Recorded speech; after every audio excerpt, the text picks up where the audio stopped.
नमस्कार साथियों, स्वागत है आप सभी का। कुछ संक्षिप्त परिचय जानते हैं। ज्योतिराव गोविंदराव फूले का जन्म 11 अप्रैल 1827 ईस्वी को और उनकी पुण्यतिथि 28 नवंबर 1890 को हुआ। भारत के महान समाज सुधारक, विचारक और लेखक थे। उन्होंने भारतीय समाज में व्याप्त जाति प्रथा, छुआछूत और महिला अशिक्षा के खिलाफ आवाज़ उठाई। ज्योतिबा फूले और उनकी पत्नी सावित्रीबाई फूले ने सामाजिक न्याय, शिक्षा और असमानता के लिए जो कार्य किए वे आज भी प्रेरणा स्रोत हैं। तो आइए हम जानते हैं ज्योतिबा फूले के योगदान के बारे में, जिसमें पहला पॉइंट है महिला शिक्षा में योगदान। जैसा कि आप लोगों को विदित है कि स्वतंत्रता के पहले महिलाओं को शिक्षा अर्जित करने का अधिकार नहीं था। तो इसमें हम जानते हैं पहला पॉइंट महिला शिक्षा में योगदान। ज्योतिबा फूले ने 1848 में पुणे में पहला विद्यालय, बालिका विद्यालय खोला। उनकी पत्नी सावित्रीबाई फूले इस विद्यालय की पहली शिक्षिका बनी। यह कदम उस समय क्रांतिकारी था जब महिलाओं की शिक्षा को समाज में अनदेखा किया जाता था। दूसरा पॉइंट है सताई हुई जातियों के अधिकार। उन्होंने जातिगत भेदभाव और ऊंच नीच की प्रथाओं का विरोध किया।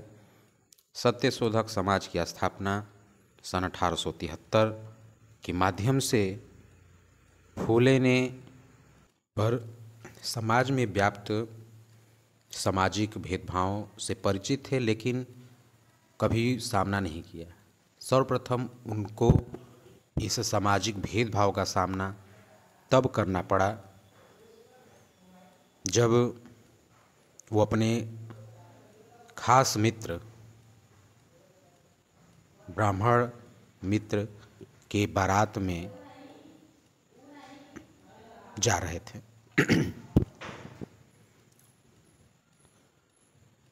बारात में जाने पर उनको देख करके लोगों ने उन्हें शूद्र कह करके अपमानित किया और बारात से जाने के लिए कहा। ज्योतिराव गोविंदराव फूले एक माली जाति से आते थे और वो ये अपमान सह देख करके वहाँ से चले। तभी उस समय पेशवाई शासनकाल के एक अछूत कहे जाने वाली जाति से मुलाकात होती है और वो उन पे हंसता है। उस अछूत के गले में मटका, कमर पे झाड़ू लिए हुए वो कहता है कि अब भी मान लो कि तुम भी शूद्र हो। और तब से ज्योतिबा फूले ने सामाजिक इन बेड़ियों को तोड़ने का संकल्प लिया और उन्होंने अपनी पढ़ाई आगे की। उनका एक मंतव्य है कि शिक्षा नहीं तो कुछ भी नहीं, और उन्होंने इनको अपना मंतव्य दिया है जो बहुत प्रसिद्ध है और आप इसे अपने जीवन में उतार करके देख सकते हैं। उनका एक कथन है कि विद्या बिन मति गई, मति बिन नीति गई, नीति बिन गति गई और गति बिना वित्त गया और वित्त बिना शूद्र हुआ। अर्थात उनके इस कथन का तात्पर्य था कि हमारे पूर्वजों को शिक्षा से दूर रख करके ही ये सब व्यवस्थाएं बनाई गई हैं।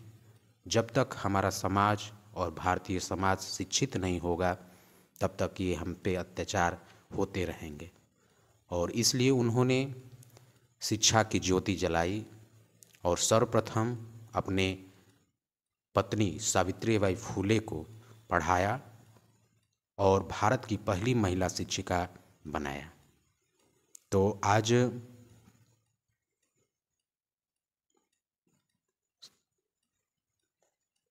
ज्योतिराव गोविंदराव फुले के पुण्यतिथि के अवसर पे हम उन्हें श्रद्धांजलि पुष्पित अर्पित करते हुए उनको स्मरण करते हैं, उनकी शिक्षाओं को अपनाते हैं और समाज में व्याप्त कुरीतियों को समाप्त करने का संकल्प लेते हैं। ज्योतिराव गोविंदराव फुले के इस महान कार्यों को देखकर ही कुछ विद्वानों का कहना है कि बाकी लोग तो घर सुधारक थे, ज्योतिराव गोविंदराव फुले समाज सुधारक थे। इसी मंतव्यों के साथ मैं अपने वाणी को विराम देता हूँ। बहुत बहुत धन्यवाद, आप लोगों ने मेरी बातों को सुना। धन्यवाद।